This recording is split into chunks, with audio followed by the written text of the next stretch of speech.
If you're in a place right now where it feels like your life has gone past the point of redemption, it feels like you don't know how to come out of where you're at, like you're in a rut, maybe you're in repetitive cycles, life is painful. And the most painful part is that you don't know how you're going to get out of it. I've been there. I was there a few years ago. And I've gotten out. And today, I want to tell you how you can rebuild your life, no matter where you're at right now. And this framework is going to be something that I took from my reading of the Bible, because I believe that it's a book of wisdom and that you can learn a lot from it.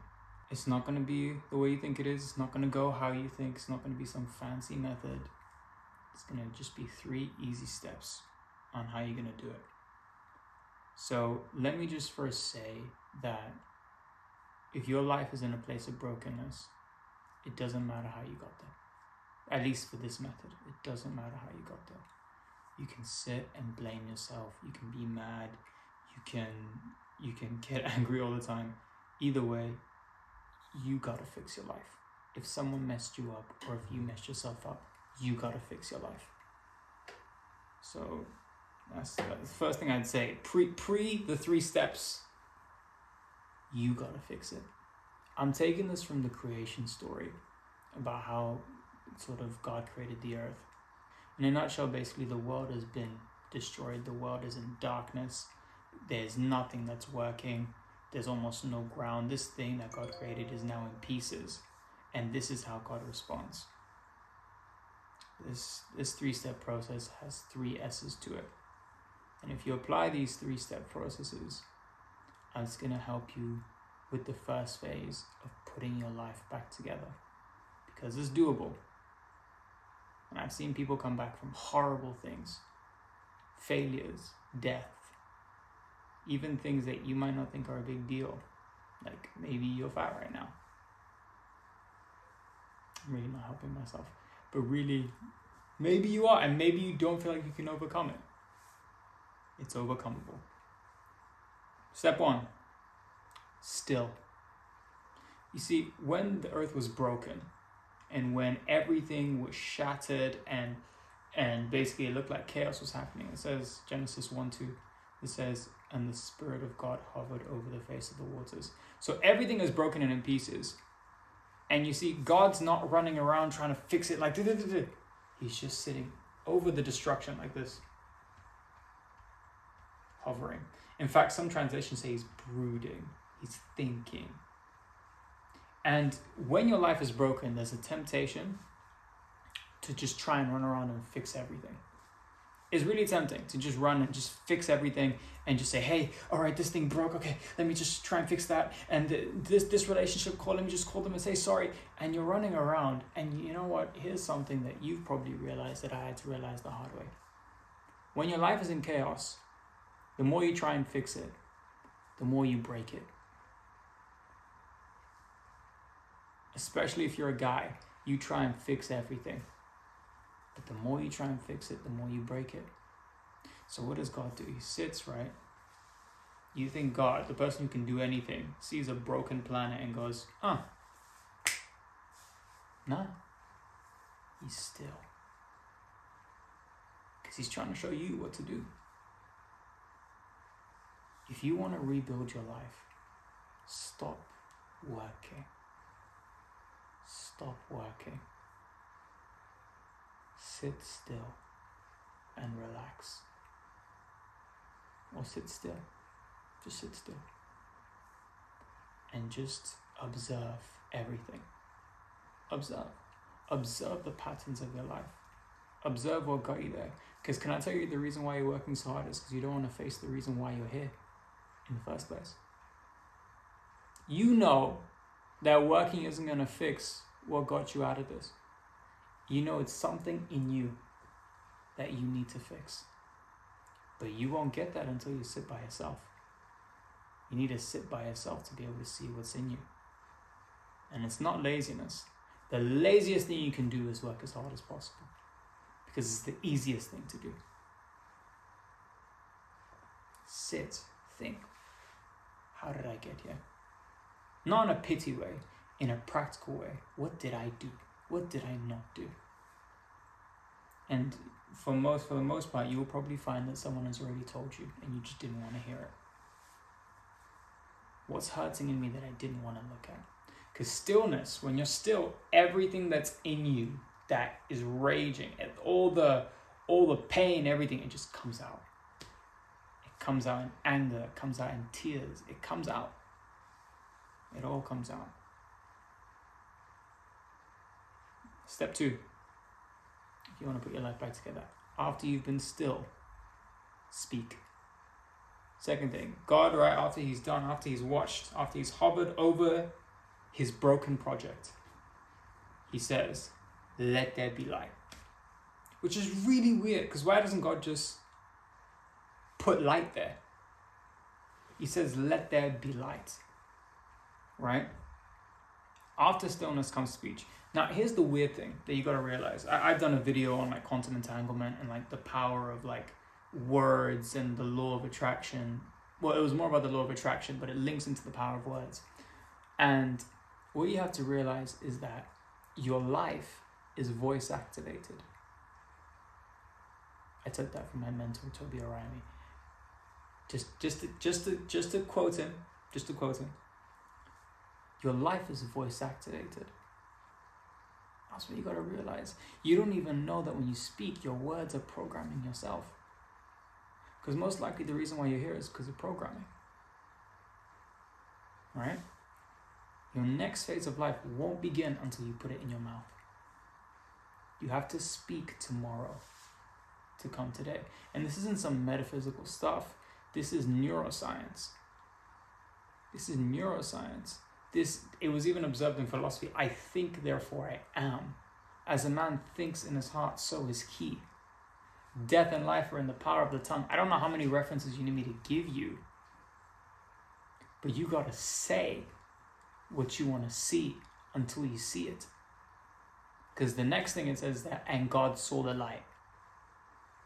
So God said it, then he saw it. The reason why you need to speak it is because you need to let yourself know, tomorrow I'm not staying here. I'm going somewhere. You need to let yourself know that you're going somewhere. Everything starts with your words. And not in a fake motivational way. You can be tired and be like, man, if I'm going through this, my next win is gonna be crazy. Man, I'm about to hit that new income level. Man, these new clients that are coming, they're gonna be crazy. You gotta speak it. And what you don't realize is that your words start framing your vision. Because when God said, let there be light, now he can see what's going on the earth. What you speak reframes your mind so that you can see differently. And when you can see differently, you can then do step 3. Step 3 is sort. So we've done still, speak. Now we're on sort. What does sort mean? All sort means is this. And this is when it says, after God's made the light and he sees the light is good, which means that he knows what I've just said, I can now see that it's good enough for me to stand on. Because the perspective, you have to edge it into yourself. It takes work, right? It takes work to kind of change your mind. But as your mind is changing, once you see the light is good, once you see what you're saying, the next step is to sort. And it says Genesis 1:4, and God separated the light from the darkness. Now let me tell you something. When light comes, it automatically separates. But when what you're speaking now starts to reflect on you, your perspective changes. And when your perspective changes, you now start seeing things.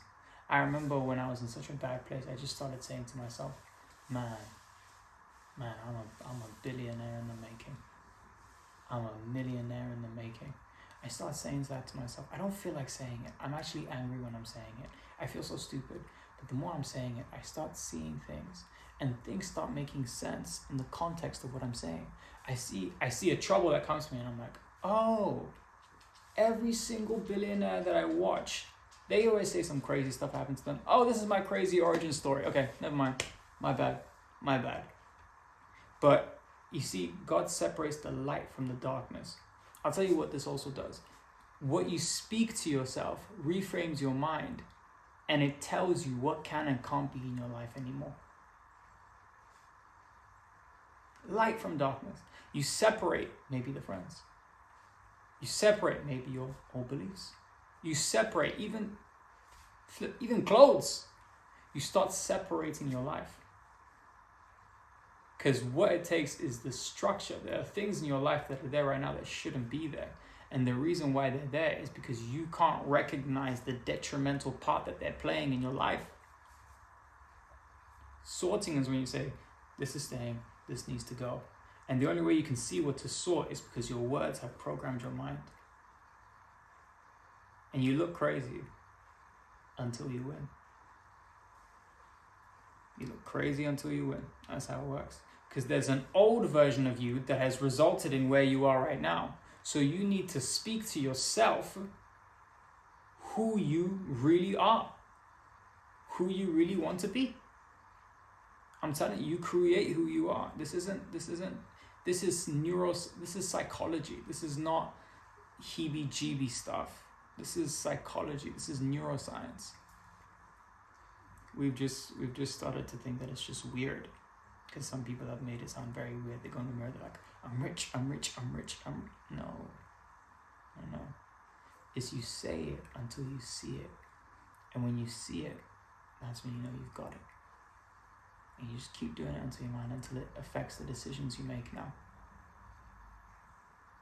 If I say to myself, I'm a millionaire in the making, I'm not scared of anything. When something scary comes, I now think, oh, but I'm a millionaire. Why would I be scared of this? Given who I'm going to be, why would I be scared of this? It affects your decisions. You now begin sorting. So we got still, we got speak, we got sort. And these are really the main things. Everything from then on becomes easy, because the real reason why you're in this place is not because of what you think it is, it's because of your mind, which is producing your choices. If you want to rebuild your life, get alone. Find out what happened. Even if you don't find out the full thing, find out one reason why something happened. Find out why one thing happened, even if many things happened. Once you find out, speak the solution to that problem. Or at the very least, speak the outcome. Speak the result. As you start speaking, keep saying it until you see it. See it means until you can understand it. Like if you are fearful, say, I'm not afraid of anything. I'm courageous. Then a chance will come where you get tested on that. When you get tested on that, show us who you are. Simple as that. If you want to rebuild your life, start with those 3 steps. Everything else comes later. But if you do this, I promise you, it will change your life. Anyway, my name's Eros. If you like this, feel free to subscribe. Like the video. I'm going to be coming out with more content like this. But I believe in you guys. I believe that you can do anything. Stop trying to fix your life by working. Fix your life by doing this. God bless y'all. See you soon.